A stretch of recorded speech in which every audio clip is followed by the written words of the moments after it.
Let's talk about preventing falls at home. Falls are the main reason for injury among older adults, with 1 out of 4 older adults falling each year. And over half of those falls happen at home, where 1 out of 10 falls in older adults results in an injury that limits their daily activities for at least a day or requires them to seek medical attention. That amounted in 2021 to over 3 million ER visits because of older adult falls. So did you know that fall risk does increase with age? Though often older adults are not aware of their fall risk factors or may underestimate their likelihood of falling or getting injured. So it's important to know that falls are not a normal part of the aging process, and they can often be prevented. These are a couple of resources that you can go to that'll help you learn more about your risk of falling. You can either go to these sites here or on our Rebuilding Together's website. We also have a fall prevention section with the resources linked there too. It can help you learn more about your risk of falling. You can help lower your risk of falling by speaking up. Talk with your doctor about your fall risk, if you're afraid of falling, and if you're feeling unsteady. You want to keep moving. No matter if you've been a couch potato your whole life or not, you can start moving anytime. So you want to exercise and stay active, and this will help your joints, and improve your balance and your strength. You want to check your eyes and ears, get a vision screening and a hearing screening at least once a year. You also want to check your feet and get a foot exam once a year.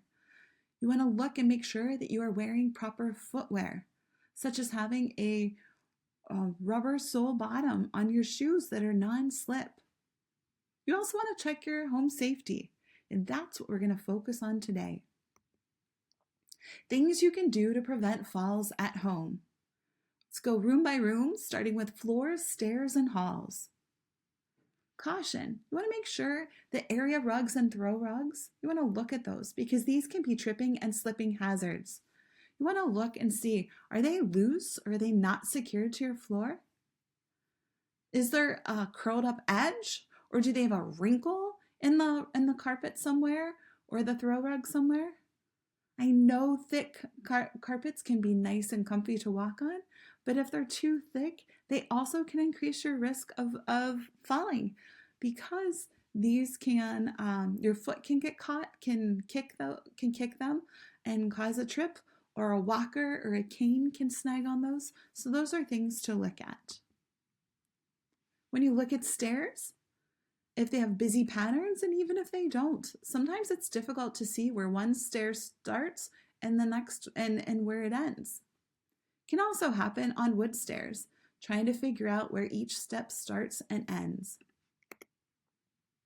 So a safe option is to remove those rugs. However, we recognize that not everyone wants to get rid of all their rugs. So if you do have those throw rugs, those area rugs, just make sure that they are secured by having that non-slip mat on the back. Do they have the rubber grip pads on the back of them? Or do they have the rug gripper tape on them? All to make sure that they're not slipping around or moving around and they're secured to your floor. When it's wooden stairs, another option is to get non-slip tape. Not only does this give you traction when going up and down the stairs, it also, by doing a contrasting color, it helps you to see where each step starts and ends. So another thing to look at is shadows and glares. When we look at those stairs, it's also tough to see where one starts and ends when there's a shadow and a glare. So lighting choices can impact your risk of a fall. You want to make sure indoor and outdoor stairs are well lit. The shadows on the steps can increase your fall risk. A light switch should be at both ends of the stairs and halls for overhead lighting. So one option is motion sensor light switches, which will help automatically turn the lights on and off when you walk in and out of an area. Another way is by lighting your stairs and your halls with night lights. Here's some examples of LED night lights that you could possibly think of or consider. This one is a night light that actually also has a flashlight that is attached to it, so that in case of an emergency, you're able to pull this out and it becomes a flashlight. This is a directional night light that can twist or that you can twist it or turn to angle it in the direction where you need the light to be focused. There's also ones that do not take up any space in your room at all. And those are the kinds that are on the wall plate. It's actually built right into this outlet area on the wall plate, and your night lights shine underneath it. If you have an area where you don't have an outlet, you can also use rechargeable battery motion sensor night lights. This is another example of it. While these can be charged on a charging plug, you can take this light off. This particular one, you can take the light off and it can be used as a flashlight as well. But when they need recharged, you just pull it off the wall and go plug it in to charge that battery up. You want to make sure you keep items off the stairs and hall floors. Reduce that clutter. See, can you get rid of things? I mean, these papers and items, are they necessary? Can we get rid of these? So you want to look at what can I get rid of? What can I donate? What can have them take away? Have the volunteers take away that you don't need anymore? And also, what kind of things can you organize? These shoes can be in a shoe organizer, in a closet, or in the hall area. Much of these items here, go through, see what's there, sort through, see what you can reduce and get rid of, and see what can go in an organizer that's easier for you to reach, and it clears up your walking space because these are all trip hazards here. Same thing in here, we have a doorway and a walk space, but it's still cluttered, so we can put items in on the shelves and things, or in an organizer. Same with the broom. We can hang a hanging organizer here on the wall, and you can clip your broom up on there to keep it out of the way of a door bumping it or the wind taking it, and it now falls over and becomes a trip hazard. You always want to hold handrails when you're using your stairs, even when you are carrying items. And you want to also notice that the handrails on your stairs are on both sides of your stairs, and they go the full length of your stair. More ways that can help lower your risk of a fall or a trip when you're going across from two different types of surfaces is they can put in transition strips here, and that can just make it more level. If there happens to be a little lip there, they can do an angled transition strip that can also help reduce that fall risk. Let's look at the bathroom, because this is the most common place for falls. You could put a non-slip tape on the floor, or a non-slip mat on the floor of your tub or your shower, and that just helps give you traction when you're standing or when you're entering or exiting those. Again, reducing clutter, opening up those walk spaces, and keeping items within your reach by using organizers, and lighting up that pathway at night with a night light. When you're looking in the showers, a nice thing to have that reduces your fall risk is by having a handheld shower head. And this one can be put at different heights so that it is comfortable for your height. So if you're sitting in a shower chair, you can have it at a lower height so that you're able to reach it and you're able to remove it and hold it in your hands and hang it back up easily when you are bathing yourself. We have grab bars in different directions, so when you're positioning those, and again, the shower chair, you want to make sure all four legs are reaching the bottom of the tub and securely sitting on the bottom of your tub or shower. And you also want to sit in this shower chair to make sure that your feet are touching the bottom of the tub. Same thing with a raised toilet seat, making sure that your feet can touch the ground when you're sitting on there. And this toilet safety frame, think of it as the same, a similar concept as the grab bars, where you can hold onto them and it'll help support you as you're standing and sitting. One more detail I wanted to say about the grab bars is that notice none of these are suction cup grab bars. And that is because suction cup grab bars can increase your risk of falling because they can come off the wall when you're repeatedly using them, and they can slip and they can fall off the wall, causing you to also fall. So let's look at the living area. We have sturdy furniture that you want to make sure that you're sitting on. It's at a comfortable height, easy for you to get in and out, and you want to use those armrests to help push yourself up or stable yourself and push yourself up and stable yourself when you're sitting back down. You want to look and make sure that you have adequate and glare-free lighting. A lot of times that's with LED lights. It gives brighter lights in the room, and those bulbs last longer. When you're looking at your spaces, you want to arrange furniture so items provide about a 3-foot walk space for you to walk around. You want to keep the width of the doors and your stairs open while also removing items from your walk path. So if there are if you want to coil or tape up your cords or your wires near your walls, you want to keep those out of that walk path. That is a tripping hazard. You want to take those coffee tables, any footrests, any decor items, any plants, you want to keep them out of your walk path. So arrange your room so that's a clear, open walk path. You also want to consider those rugs, making sure you're either removing those throw rugs or area rugs or making sure that they are secured to your floor. Let's look at kitchen. In the kitchen, a lot of it is about organization.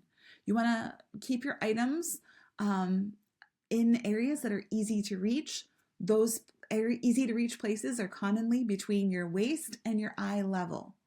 When it comes to heavy items, those are easier to keep somewhere around your waist to the countertop area, up to eye level, but keeping them in there probably around your waist level is nice for the heavier items. If you do have deep cupboards, options that you could do are having sliding shelves or sliding organizers, and those can just slide out to keep you from having to get so low and climbing and reaching into deep cupboards down low. Additional ways to help you with items that are out of reach is looking at a 1-level step stool that has a support bar, and that will help support your weight, stabilize you as you have to step up and reach those items out of reach, or a long-handled reacher. And that's for light items, whether they're up high, down low, in deep cupboards, or places that are out of your reach. As long as they're light, those are some items that you can use with a long-handled reacher. Let's look at the bedroom. Many of these we've talked about. Let's look in here. It looks like a nice, neat room, but when we look at it further for fall hazards, we see that the curtain is puddled on the floor, which can cause you to kick it or trip it, or a walker or a cane can also get caught on there. Same thing with the bedding, with it being on the floor here, increases your fall risk. These items that are in the walk path are not needed to be there, so you can move those items out of there. And also, let's look at this carpet. Is this area rug secured to the floor? Is it a thick one? So we'd want to know about that. And I also do not see any night lights in this room, so we'd want to make sure that there are night lights in there. So other ways that you can lower the risk of a fall in a bedroom is arranging your bedside table with a lamp, eyeglasses, phone, flashlight within your reach while in bed. You also want to keep that open walk space around your bed, but also having it go between your bedroom and the bathroom. So important at nighttime, having that open path. When you look at your closet, you want to think of it the same way as your kitchen and organize it so your items are easy to reach for you. You don't want to have to reach too high or climb over items or go too low to get things, so easy to reach. Your feet should also rest flat on the floor when you're sitting on the edge of your bed so that you're able to comfortably get in and out of your bed. If you have a cane or walker, you want to keep those within reach while you're in bed. And again, using night lights or motion sensor lights to light up your pathways. So let's look at some resources that we have to help you learn more about fall prevention beyond just within your home. So on our website, on our resources webpage, there is a fall prevention section that you'll see. So you're just going to scroll down your screen to find the fall prevention resources. We have them available in English and in Spanish. So what you're going to do is scroll down to whichever section that you're looking for your fall prevention resources. And this is what they'll look like. We're looking at the English version of them. All of these items on here are links to fall prevention resources beyond just within your home. You can see some of them are talking about protecting loved ones from falling. Some of them are talking about your feet and your footwear that you can use, your medications, ways to stay independent, checking your fall risk, all kinds of different ways that are in here, all kinds of different resources that you can use and educate yourself and help empower you to know more about keeping yourself safe from falls. These are also additional websites that you can go to that you can learn more about preventing falls. So let's look at one of these resources. When we look, some of them are articles.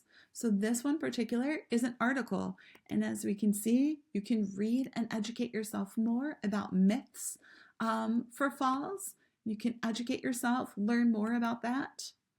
Another resource that we can look at is going to show us that some of our resources are handouts and brochures that'll kind of provide you the information about different areas in simpler ways, so not the length of an article. We can also look at a tool on here that is My Mobility Plan. This is a planning resource, and this tool packet helps you plan for changes that may come with age, and it helps you to plan on how to take action to stay healthy and safe at home. So this is a document that is several pages through because it is a plan packet. You want to empower yourself.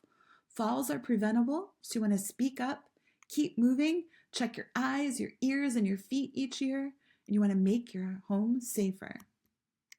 Thank you. Again, if you want to learn more about preventing falls, please go to our resources page on our website. Have a wonderful day.